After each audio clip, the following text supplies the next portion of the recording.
Honestly, as we know, COVID is pretty big right now, especially in London, which meant that there was a lot of restrictions of the filming location, which made me want to film at home.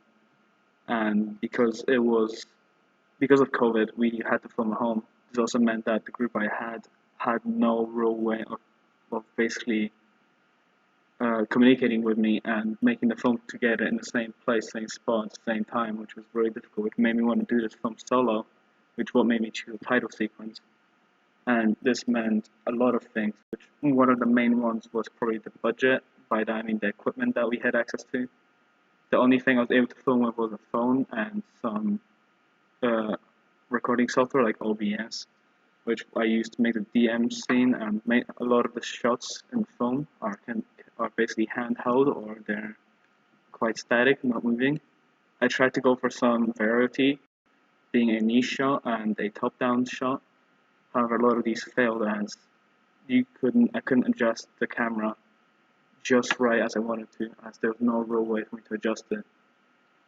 Unless I had some equipment like a tripod, which could be adjusted anyway, like perfectly with no moving object or something like that, just so I can get the right shot. While editing this, I put everything chronologically, while also making sure that a lot of it is there properly. Most of the down scenes being outside, middle scenes being above me, and the top scenes having no real identity, being anywhere from the DMs to a chroma key scene.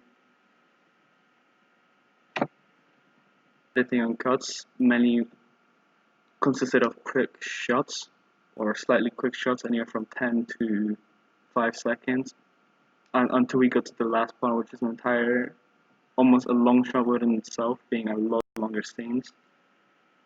Especially with the way I edited the sounds, I tried to make sure that the sounds are only in the scenes which is supposed to be scary, while keeping myself without in the distance of the actual horror until it actually gets to me, and that's where the sound comes back in fully looping until the end of my demise. This also meant that a lot of the scenes kind of looked humorous, even though without its actual intent. This led to me making the film a lot more lighthearted, mainly by the editing style and the ending itself being a quite a mocking of what really happened without putting any full suspension of suspicion. It ended. This also led to uh, different music choices towards the end. Alright, I gotta think what I'm gonna say now.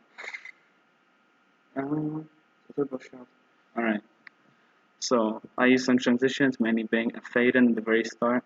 The rest of them are pretty much really quick cuts because there's no real way of making a really interesting cut without it being looking over dramatic or over edited.